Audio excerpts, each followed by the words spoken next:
감사합니다. 하나님의 말씀 봅니다. 시편 51편 10절 말씀입니다. 시편 51편 10절 말씀입니다. 우리 찾으셨으면 다 같이 함께 한 목소리로 합독하겠습니다. 1절이니까 또 새해 첫 주니까 우리 표 주제 성구입니다. 시편 51편 10절 다 같이 함께 한 목소리로 합독합니다. 하나님이여 내 속에 정한 마음을 창조하시고 내 안에 정직한 영을 새롭게 하소서. 우리 한 번 더 고백합니다. 하나님이여 내 속에 정한 마음을 창조하시고 내 안에 정직한 영을 새롭게 하소서. 아멘. 우리 전호자 오겠습니까? 함께 인사할까요? 사랑합니다. 축복합니다. 네, 주님의 이름으로 사랑하며 축복합니다.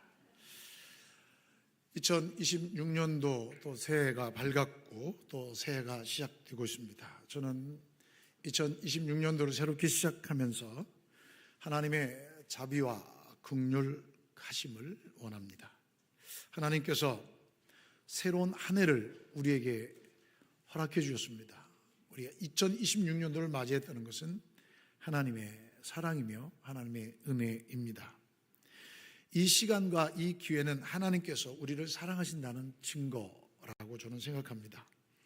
우리 모두 하나님의 놀라운 은혜를 경험하며 다시 신앙의 회복을 통해 하나님께서 우리에게 주신 귀한 사명을 힘있게 감당하는 신실한 신앙의 공동체가 될 수 있기를 간절히 소망합니다. 그래서 2026년도 우리 한 해의 표를 우리 주여 우리를 새롭게 하소서라는 표를 가지고 함께 달려가기를 소망합니다. 우리 또 새로운 찬양대가 또 시편 51편을 가지고서 함께 찬양을 해주는데 정말 깜짝 놀랐습니다. 우리의 주제 표를 같이 찬양으로 고백해 주셔서 너무 감사합니다. 저는 여러분들과 함께 우리의 무너진 신앙의 자리를 회복하는 신앙의 여정을 걷고 싶습니다. 아니 그렇게 될 줄 믿습니다. 우리 모두가 함께 이 믿음의 걸음에 동참하시고 또 동역하는 은혜가 있기를 주님의 이름으로 간절히 소망합니다. 하나님의 말씀을 보면 하나님 앞에 쓰임받던 사람들이 무너지는 장면들이 적지 않습니다. 하나님의 일꾼으로 부름받았는데 무너지고 넘어지고 쓰러집니다. 그런데 여러분, 성경에서 말하는 더 두려운 사람이 누군지 아십니까? 무너진 사람이 아닙니다. 무너졌으면서도 넘어져 있으면서도 회개하지 않는 사람이 성경에서 더 걱정하고 염려하는 사람임을 우리는 알 수 있습니다. 오늘 성경 말씀에 보면 다윗이 넘어졌습니다. 다윗이 쓰러졌습니다. 왕으로서 신앙인으로서 지도자로서 돌이킬 수 없는 죄를 범했습니다. 여러분, 이러한 지도자, 이러한 왕, 이러한 선지자, 이러한 제사장을 어떻게 용납할 수 있겠습니까? 하지만 성경은 다윗을 버림받은 왕으로 기록하고 있지 않습니다. 오히려 회복된 왕으로 기록하고 있습니다. 오늘 우리가 같이 읽은 시편 51편, 우리가 한 해 동안 함께 주제 성구로 묵상하며 달려갈 이 시편 51편은 다윗의 죄의 기록이 아닙니다. 다윗의 회복의 길을 보여주는 말씀이죠. 물론 우리가 알고 있는 것처럼 시편 51편의 배경은 밧세바 사건을 통해 하나님께 회개하며 부르짖는 참회의 고백시입니다. 자, 그렇다면 우리는 이런 질문을 던집니다. 다윗이 왜 무너졌습니까? 다윗이 무엇 때문에 무너졌습니까? 은혜를 몰라서 무너졌습니까? 아닙니다. 다윗은 은혜를 너무나 잘 알고 있었던 사람입니다. 다윗은 목자로 있을 때부터 하나님을 신뢰했습니다. 그의 고백 속에 나와 있거든요. 골리앗과의 싸움 속에서도 여러분 하나님의 이름이 망령되이 일컬어지자 그는 분연히 떨치고 일어납니다. 뭐라고 고백합니까? 나를 맹수의 입에서부터 건져주신 하나님, 이 상황 속에서 나를 건져줄 수 믿습니다. 여러분 정말 하나님을 신뢰했던 사람이 바로 다윗입니다. 언제부터요? 목자일 때부터. 다윗은 하나님이 직접 세우신 왕이었습니다. 하나님이 직접 기름 부어 왕으로 세웠습니다. 그는 모든 전쟁에서 여호와께 묻고 순종했던 사람입니다. 자신의 생각과 경험 가지고 행동하지 않았습니다. 그리고 그는 여호와의 마음에 합한 사람이라고 사무엘상 13장 14절에 기록하고 있고, 또 사도행전 13장 13절에도 그렇게 기록하고 있는 것을 볼 수가 있습니다. 자, 그런데 이런 다윗이 왜 무너졌습니까? 시편 51편을 가만히 보면 다윗이 갑자기 무너진 사건이 아니라는 겁니다. 밧세바의 사건은 다윗이 갑자기 잘못으로 ቁ꾸라진 것이 아니라 서서히 하나님의 은혜에서 이탈한 결과임을 고백으로 증명해주고 있습니다. 은혜가 사라졌기 때문이 아닙니다. 하나님의 은혜는 단 한순간도 떠난 적이 없습니다. 이 은혜가 당연한 배경이 되었기 때문에 다윗은 무너졌습니다. 이 은혜를 당연한 전제, 하나님이 나와 함께 하시지 당연히 라는 이 당연한 전제, 당연한 배경 때문에 다윗은 무너졌습니다. 자, 우리가 읽지 않았지만 1절 말씀 보십시오. 다윗이 이렇게 고백합니다. 하나님이여, 주의 인자를 따라 내게 은혜를 베푸시며 주의 많은 긍휼을 따라 내 죄악을 지워 주소서. 이 고백을 가만히 보면 역설적으로 다윗은 그동안 이 은혜를 잊고 살았다는 사실을 드러내고 있습니다. 1절 말씀 속에 다윗이 하나님의 은혜를 잊고 있었다는 얘기입니다. 젊은 다윗은 어땠습니까? 은혜 앞에 두려워 떨던 사람입니다. 다윗은 하나님의 은혜 앞에 두려워 절절 매던 사람입니다. 왕이 된 다윗은 어떻습니까? 은혜를 이미 주어진 배경처럼 여기며 시작한 사람입니다. 그는 왕이 되었을 때 은혜 앞에 벌벌 떨지 않고 당연한 것으로 생각했습니다. 이 은혜는 당연한 것이야. 은혜는 여전히 있었지만 경외심이 사라진 은혜가 되었기 때문에 무너진 것입니다. 사랑하는 여러분, 저나 여러분들이나 이 하나님의 은혜 앞에 당연한 거로 여기십니까? 전제로 여기십니까? 여러분, 제가 만약에 하나님의 사람으로 쓰임 받습니다. 말씀의 대언자로 세움 받았습니다. 이걸 당연하게 여기면 여러분 무너집니다. 제가 여러분들 앞에 서 있는 거, 말씀을 전하는 거 굉장한 특권입니다. 굉장한 영광입니다. 하지만 이것을 당연하게 여기면 그때부터 무너집니다. 직분자로 세움받은 거, 이거 당연하게 여기는 순간 무너지게 되어 있습니다. 당연하게 여기는 순간 내 속에 있는 내 본질이 틀고 나오게 됩니다. 다윗은 그래서 무너졌습니다. 다윗은 어느 순간부터 하나님이 나와 함께 하신다는 이 사실을 붙잡아야 할 은혜, 두렵고 떨림 앞에 내가 무엇이 갔는데 나에게 이러한 은혜를 베푸셨나이까 라는 두렵고 떨림으로 붙잡아야 할 은혜가 아니라 전제 조건처럼 여기게 되었습니다. 은혜가 경외에서 당연한 전제로 바뀌는 순간 다윗은 무너졌던 것입니다. 다윗의 죄는 상황의 실수도, 권력의 일탈도, 우연한 유혹도 절대 아닙니다. 죄는 은혜가 사라질 때 생기는 것이 아닙니다. 은혜를 당연히 여길 때 다시 죄는 고개를 들게 되어 있습니다. 한국교회의 문제점이 뭐라고 생각하십니까? 샤론교회의 당면한 문제는 뭐라고 생각하십니까? 오늘날 살아가는 성도들의 문제는 뭐라고 생각하십니까? 이 은혜를 당연하게 여길 때 죄는 고개를 들게 되어 있습니다. 은혜는 붙잡아야 될, 하나님을 경외하는 마음으로 두렵고 떨림으로 붙잡아야 될 겁니다. 하나님이 주신 은혜를 붙잡아야 하는 겁니다. 이것을 당연히 여길 때 무너지게 됩니다. 내가 몇십 년 예수 믿었다, 그래서 당연히 예배드리지, 그 예배는 무너지게 되어 있습니다. 우리의 신앙은 무너지게 되어 있습니다. 한국교회가 당연한 것으로 전제되기 시작할 때부터 한국교회는 무너지기 시작했던 사실을 잊지 말아야 합니다. 그래서 다윗은 묻지 않습니다. 하나님께 묻지 않습니다. 하나님께 기도하지 않습니다. 하나님의 뜻을 기다리지도 않습니다.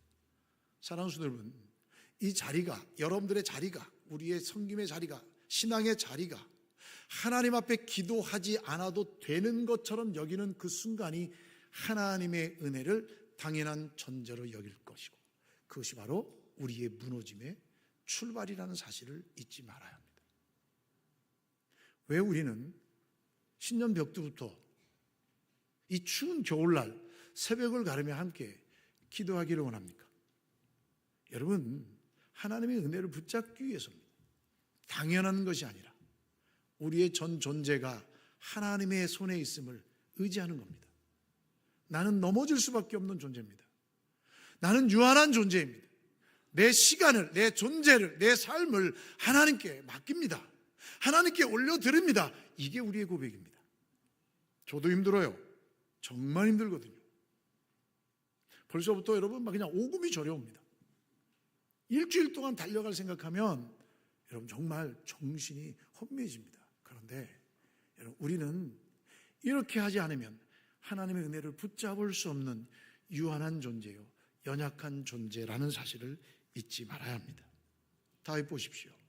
그 왕의 자리에서 기도하지 않아도 됐습니다. 하나님께 묻지 않아도 됐습니다. 기다리지 않고 즉각적으로 행동해도 됐던 것이지요. 다윗은 왕으로서 사람을 불러올 수 있는 권한이 있었습니다. 와라 가라 할 수 있었습니다. 생명을 살리고 죽일 수 있는 권한도 있었습니다. 그러니까 그는 묻지 않습니다. 하나님을 부인할 때보다도 하나님이 없어도 괜찮다고 느끼는 순간이 더 위험합니다. 하나님을 의지하지 않을 때보다도 여러분, 하나님이 없어도 괜찮다고 느끼는 그 순간이 더 위험합니다. 사랑하는 분들, 저와 여러분들의 삶 속에 하나님께 묻지 않아도 된다라고 생각하는 순간이 있습니까? 화들짝 놀라야 합니다. 밧세바 사건은 단순한 성적인 죄가 아닙니다. 제가 묻겠습니다. 다윗이 밧세바를 취한 게 죄입니까? 왕으로서? 아닙니다. 여러분, 솔로몬에게는 첩이 몇 명이나 있었습니까?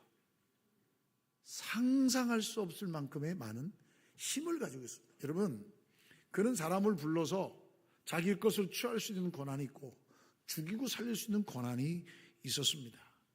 여러분, 이 밧세바 사건은 왕으로서 성적으로 죄를 지은 걸 얘기하는 게 아닙니다. 왕권의 오용입니다. 왕권의 오용. 하나님이 주신 왕권을 잘못 사용한 겁니다. 다시 말씀드려서 더 정확히 말하면 하나님의 주권을 대리하는 자가, 여러분 다윗이 왕이지만 나중에 이 사건을 통해서 뭐냐면 하나님이요, 주는 나의 목자요, 하나님이 나의 왕입니다라고 고백합니다. 자기가 왕인데 하나님을 왕으로, 자기는 종으로 고백합니다. 하나님의 주권을 대리하는 자가 스스로 주인이 되려 한 사건이 바로 이 밧세바 사건입니다. 하나님으로부터 왕권을 위임받았습니다. 그렇다면 두렵고 떨림으로 이 왕권을 사용해야 합니다. 그런데 스스로 왕이 되려고 하는 순간 문제가 생긴 겁니다. 저도 마찬가지예요. 이 자리 누가 주셨어요? 하나님이 주신 거예요. 여러분들의 직분 누가 주셨어요? 하나님이 주신 거예요. 그걸 내 것으로 생각하는 순간 무너지는 거예요. 두렵고 떨림이 있어야 되는 거예요. 하나님 앞에 가장 냉철하게, 가장 철저하게 평가받아야 할 사람이 누군지 아십니까? 접니다. 접니다. 그 다음에 누군지 아십니까? 장로님들입니다. 그 다음 누군지 아십니까? 권사님들입니다. 그 다음 누군지 아십니까? 안수집사님들입니다. 그 다음 누군지 아십니까? 오늘 임명받은 직분자들입니다. 기억하십니까? 하나님 앞에서 두렵고 떨림이 있어야 합니다. 여러분, 이것이 신앙의 고백입니다. 여러분, 이것이 옥지에 있는 우리의 걸림돌입니까? 아니에요. 이것이 없이는 하나님의 거룩함을 유지할 수가 없는 거예요. 다윗은 그것을 착각했던 거예요. 내가 힘이 있고 능력이 있을 때 하나님 앞에 두렵고 떨림이 아니라 자기가 마치 왕이 된 거죠. 자기가 주인 된 양 사용할 때 무너질 수밖에 없었습니다. 다른 성경은 이 장면을 어떻게 표현하고 있습니까? 사무엘하 11장 1절 말씀에 보면 왕들이 출전할 때 다윗은 예루살렘에 그대로 있더라. 왕들이 출전할 때입니다. 근데 다윗은 예루살렘에 그대로 있더라. 이 사건이 터지기 전의 사건입니다. 싸우지 않아도 되는 왕이 되었습니다. 성공했다는 얘기입니다. 나를 대신해서 싸울 충성스러운 부하가 있다는 얘기입니다. 그만한 군사력과 전략과 힘과 능력이 있었다는 얘기입니다. 성공한 왕입니다. 기도하지 않아도 되는 왕입니다. 하나님에게 도움을 구하지 않아도 돼요.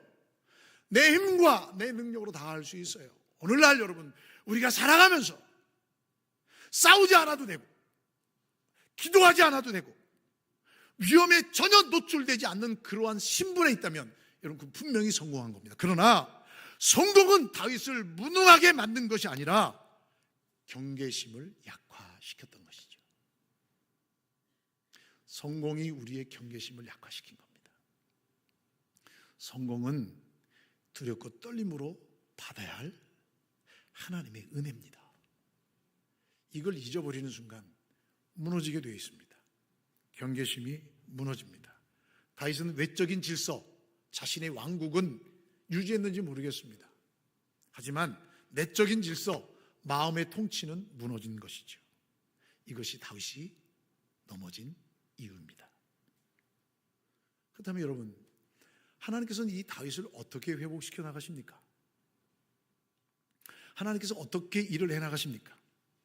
사무엘하 12장 1절 말씀에 보면 이 사건이 있고 난 다음에 하나님께서 나단 선지자를 보내는 장면이 나옵니다.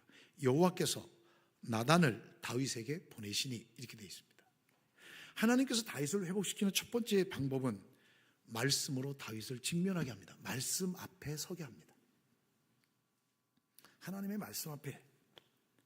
회복의 출발은 다윗의 자발적인 반성이 아닙니다. 하나님의 말씀의 파송입니다. 다윗은 스스로 깨닫지 못했고 하나님은 침묵하지 않으셨습니다. 회복은 언제나 하나님의 말씀의 개입으로 시작됩니다. 사랑하는 성도 여러분, 하나님의 말씀이 들릴 때 그때가 은혜의 시간입니다. 하나님의 말씀이 들릴 때 그때가 회개의 시간입니다. 하나님의 말씀이 들릴 때 그때가 하나님 앞에 의지할 시간입니다. 여러분, 그 사실을 잊지 마십시오. 절대로 하나님의 은혜가 없이는 우리는 살아갈 수 없는 존재입니다. 두 번째로, 하나님은 어떻게 다윗을 회복시키십니까? 사무엘하 12장 13절 말씀에 보면 다윗이 나단에게 이르되 내가 여호와께 죄를 범하였노라. 다윗은요, 이 말씀 앞에 섰을 때 즉각적이고 무조건적으로 죄를 인정합니다. 변명하지 않습니다. 설명이 없습니다. 내가 어떻게 해서 내가 왕이니까 이렇게 할 수 있지 않습니까? 변명하지 않습니다. 어떻게 내가 그래서 그 사람을 데리고 오지 않았습니까? 설명하지 않습니다. 책임 전가도 없습니다. 근데 그때 뭐 이런 사건이었기 때문에, 무슨 일이 있기 때문에, 내가 좀 피곤했기 때문에 책임을 전가하지 않습니다. 성경은 다윗의 긴 해명을 기록하지 않습니다. 단 한 문장으로 그의 반응을 기록하고 있습니다. 내가 여호와께 죄를 범하였노라. 다윗의 회복의 핵심은 여기에 있습니다. 죄를 짓지 않고 말씀을 잘 지켜서 회복된 것이 아니라 죄 앞에서 다르게 반응했기 때문에 회복한 겁니다. 죄 앞에서 철저하게 인정하고 회개합니다. 오늘 본문을 보시면 다윗이 하나님 앞에서 보인 구체적인 반응이 나옵니다. 여러분 3절 말씀 보십시오. 내 죄가가 항상 내 앞에 있사오니, 죄를 숨기지 않습니다. 내 죄가가 항상 내 앞에 있사오니, 이 죄를 잊으려고 하지 않았습니다. 합리화하지 않았습니다. 남 탓하지 않았습니다. 죄를 숨기지 않고 그대로 고백합니다. 여러분, 순서상으로 보면 이 시편 51편은 이 사건이 있고 난 한참 뒤에 그가 자신의 인생을 회고하면서 기록한, 고백한 감사시, 회복시, 고백시, 찬양시라고 저는 생각합니다. 그는 그 순간에도 죄를 절대 숨기지 않았습니다. 또 4절 말씀 보십시오. 내가 주께만 범죄하여 주의 목전에 악을 행하였사오니, 죄의 대상을 정확하게 고백합니다. 다윗은 밧세바 우리아에게 범죄한 것이 아니라 하나님의 주권을 침범했음을 고백하고 있습니다. 사람에게 상처를 주었지만 죄의 본질은 바로 하나님 앞에서임을 정확하게 인정하고 있는 장면을 볼 수가 있습니다. 사랑하는 여러분, 우리의 회개는 하나님 앞에서 정직하게 해야 합니다. 5절 말씀 보십시오. 내가 죄악 중에 출생하였으며 자신을 정당화하지 않습니다. 즉 상황 설명이 아니라 자신의 존재를 고백합니다. 내 존재는 누구냐? 죄악 가운데 출생했다. 나는 죄인입니다 라는 고백입니다.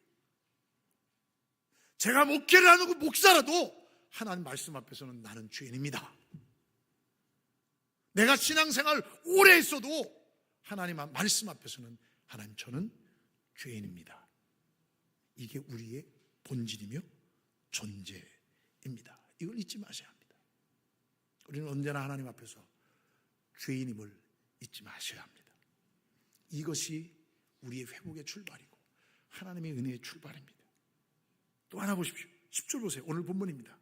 내 속에 정한 마음을 창조하시고 창조하시다. 이 창조하다. 이 창조하다 말은 이런 겁니다. 인간의 능력으로 회복이 불가능함을 전제하고 있습니다. 내 속에 정한 마음을 나는 스스로 할 수 없습니다 라는 고백입니다.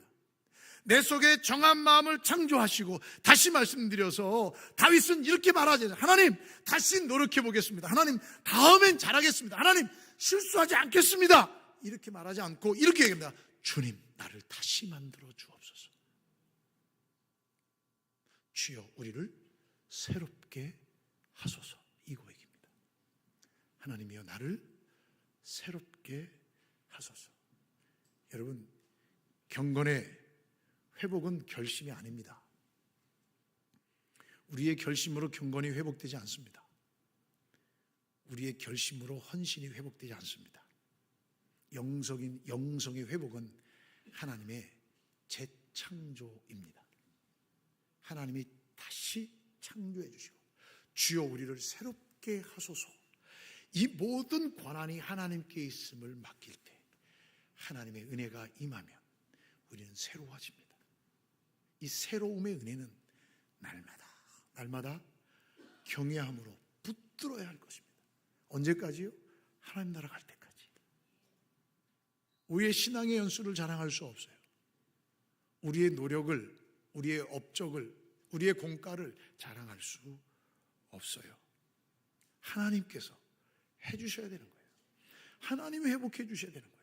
저는 올 한 해 저와 여러분들의 삶 속에서 이 하나님이 회복해 주시고 하나님이 살려주시고 하나님이 새롭게 하시는 은혜가 여러분들의 삶 속에, 여러분들의 가정 속에, 우리 믿음의 공동체 가운데 다시 새롭게 회복되시기를 주님의 이름으로 축원합니다.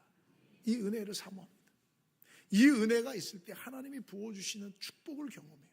이 은혜가 넘칠 때 하나님의 일들을 감당할 수 있어요. 이 은혜가 넘칠 때 우리의 받은 은혜들을 흘려보낼 수가 있는 거예요. 이 은혜가 넘칠 때 우리의 입술의 찬양이 회복되는 거예요. 자, 이렇게 철저한 회개를 간구하는 다윗에게 그럼 하나님은 어떤 반응을 보이셨을까요? 하나님은 어떤 반응을 보셨을까요? 사무엘하 12장 13절 말씀에 보면 하나님께서 나단 선지자의 입술을 통해 이렇게 말씀합니다. 여호와께서도 내 죄를 사하셨나니, 여호와께서 내 죄를 사하셨나니 내가 죽지 아니하리라. 여러분, 하나님께서 다윗에게 죄사함, 용서를 선언하십니다. 여러분, 회복의 핵심이 징계의 부재가 아닙니다. 징계를 하지 않으면 자녀가 아닌 거예요. 하나님의 징계가 없으면 사랑하지 않는 거예요. 회복의 핵심은요, 죄사함의 선언이에요. 궁극적인 게 뭐예요? 하나님으로부터 떨어진 거 아니에요? 하나님을 떠난 주인행사잖아요. 은혜를 붙들어 할 것이 아닌 당연한 전제로 보는 거잖아요. 그것을 회복하는 거예요. 죄사함의 선언이에요. 예수님께서도 모든 환자들을 고쳐주시고 뭐라고 말씀하세요? 내 죄가 사함 받았다. 내 믿음이 너를 구원했다 라고 선언합니다. 여러분, 하나님께서 우리에게 주시는 응답은 죄사함의 선언이에요. 내가 너와 영원토록 함께 하리라라는 약속입니다. 하나님은 거룩한 하나님의 백성들과 함께 합니다. 자, 그러면 하나님은 어떤 사람들을 세우십니까? 하나님 어떤 사람을 인정해 주십니까? 오늘 17절 말씀 보세요. 17절. 하나님이 구하시는 제사는 상한 심령이라 하나님이 상하고 통회하는 마음을 주께서 멸시하지 아니하시리이다. 여러분, 이 말씀은요, 이런 얘기입니다. 하나님은 완벽한 사람을 찾으시는 게 아니에요. 하나님은 완벽한 지도자를 찾지 않으세요. 하나님은 흠이 없는 사람을 찾는 게 아니에요. 하나님은 강한 신앙을 자랑하는 사람을 찾고 계시지 않습니다. 문제없는 사람을 찾고 계시는 것이 아닙니다. 우리 모두는 그렇게 살 수 없어요. 왜요? 죄인이기 때문에. 우리의 존재 자체가 죄인이기 때문에 우리는 죄 없이 살아갈 수가 없어요. 하나님이 새롭게 해주시는 분은 누구냐? 나의 자존심 내려놓는 거예요. 내가 누군지를 아는 거예요. 하나님 앞에서 나의 존재를 정확하게 인정하는 거예요. 그리고 자신의 의를 포기한 거예요. 주여, 제가 할 수 없습니다. 저는 스스로 깨끗해질 수 없고 저는 스스로 정직해질 수 없습니다. 하나님이 다시 새롭게 해주십시오.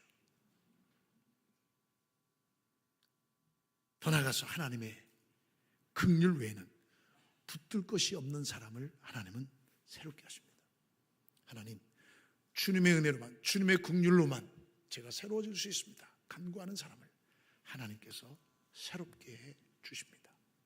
사랑하는 성도 여러분, 여러분들의 삶 속에서 이 주님의 새롭게 하시는 은혜가, 우리의 마음이 주님 앞에 드려지는 은혜가 또 한 해 동안 회복될 수 있기를 주님의 이름으로 축복합니다. 자, 그런데 오늘날 왜 많은 성도들은 이런 하나님의 놀라운 은혜를 경험하지 못하고 있을 것인가요?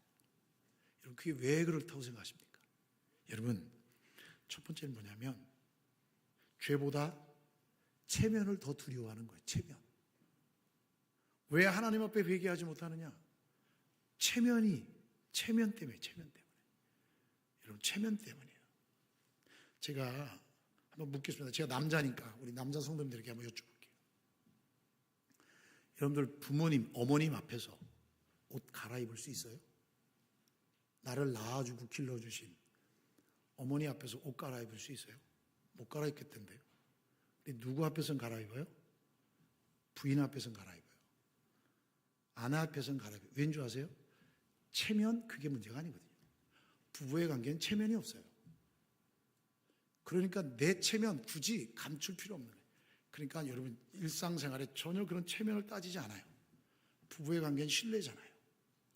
여러분, 하나님과의 관계는 신뢰, 믿음이에요. 이 믿음은 죄의 고백이 있을 때 회복되는 거예요. 하나님과의 관계 회복은 죄의 고백, 죄 사함의 선언입니다. 잠언 28장 13절 말씀에 자기의 죄를 숨기는 자는 형통하지 못하나, 이렇게 되어 있습니다. 자기의 죄를 숨기는 자는 형통하지 못한다. 하나님 앞에서 죄의 고백을 하지 못하면, 하나님 앞에서 내 모든 민낯을 드러내지 못하면 절대로 하나님의 은혜를 경험할 수 없습니다. 오늘날 많은 성도들이 체면을 더 우선시합니다.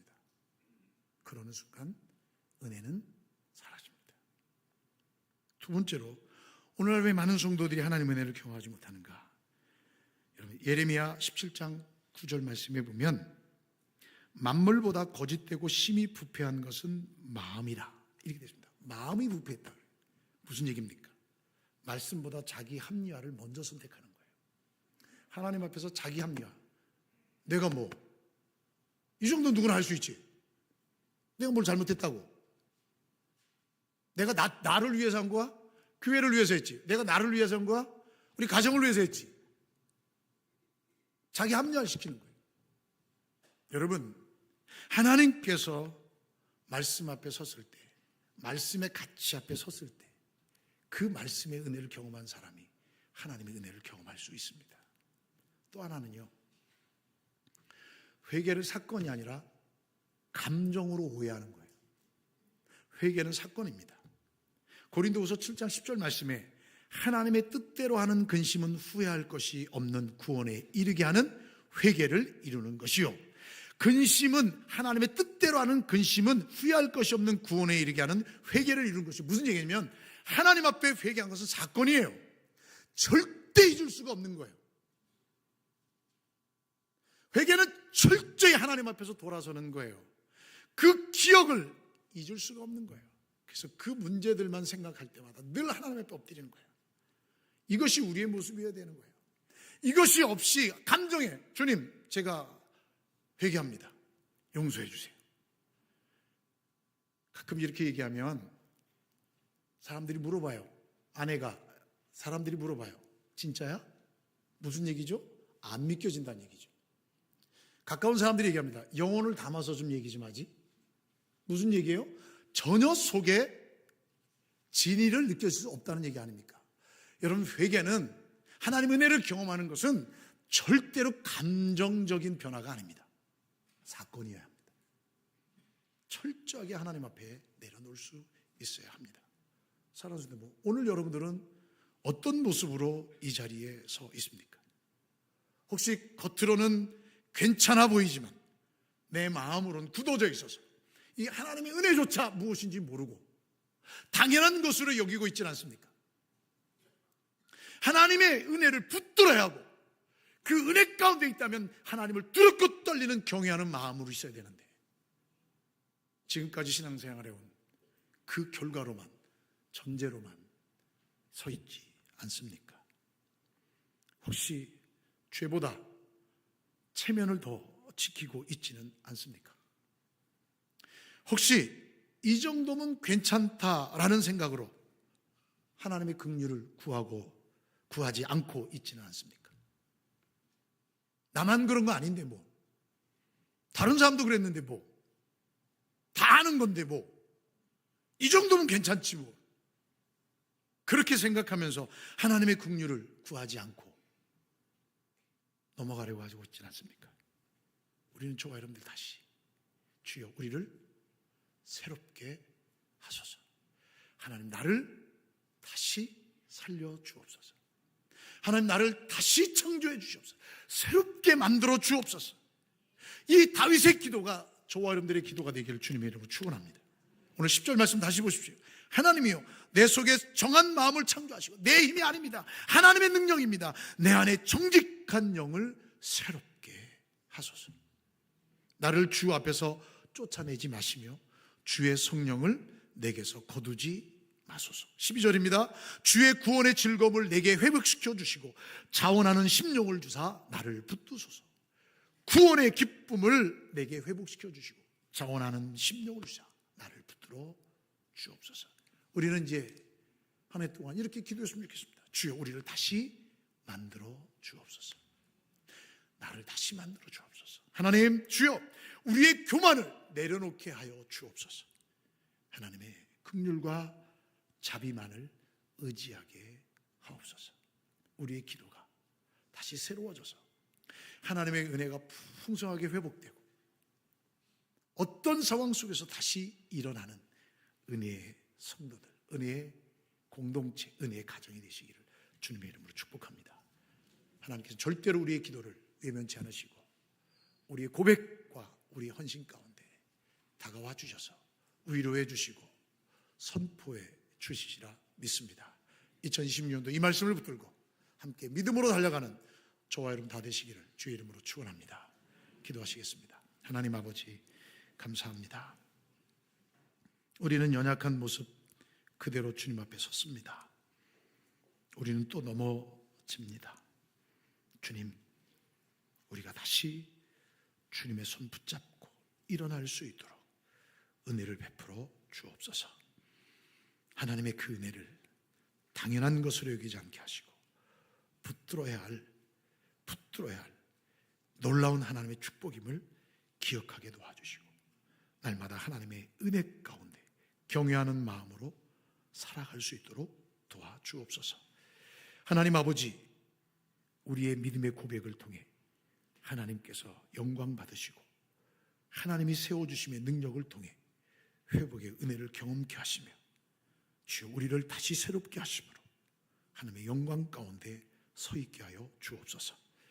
2026년도 한 해 동안 하나님이 뜻하신 바가 무엇인지를 찾고 순종하는 우리의 모든 믿음의 걸음 되게 하여 주시고 이 믿음의 공동체 위에 속해 있는 믿음의 성도들 각 지체들 위에 한없는 은혜와 복을 더하여 주옵소서. 예수님의 이름으로 기도하옵나이다. 아멘. 우리 자리에서 다 일어나셔서 찬송가 288장 함께 찬양하시겠습니다.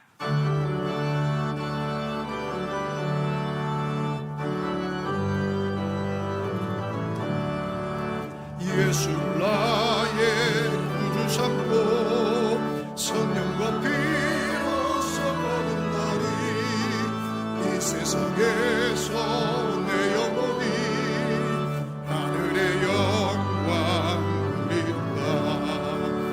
이것이 나의 간증이요 이것이 나의 찬송일세. 나 사는 동안 구주를 찬송하리로다. 온전히 주께 맡긴 내 영 사랑의 음성을 듣는 중에 천천 왕래하는 것과 하늘의 영광 보인다. 이것이 나의 간증이요 이것이 나의 찬송일세. 나 사는 동안 끊임없이 구주를 찬송하리로다. 주 안에 기쁨 누림으로 마음의 풍랑이 잔잔하니 세상과 나는 간 곳 없고 풍성한 주만 이것이 나의 간증이요 이것이 나의 찬송일세. 나 사는 동안 끊임없이 구주를 찬송하리로다.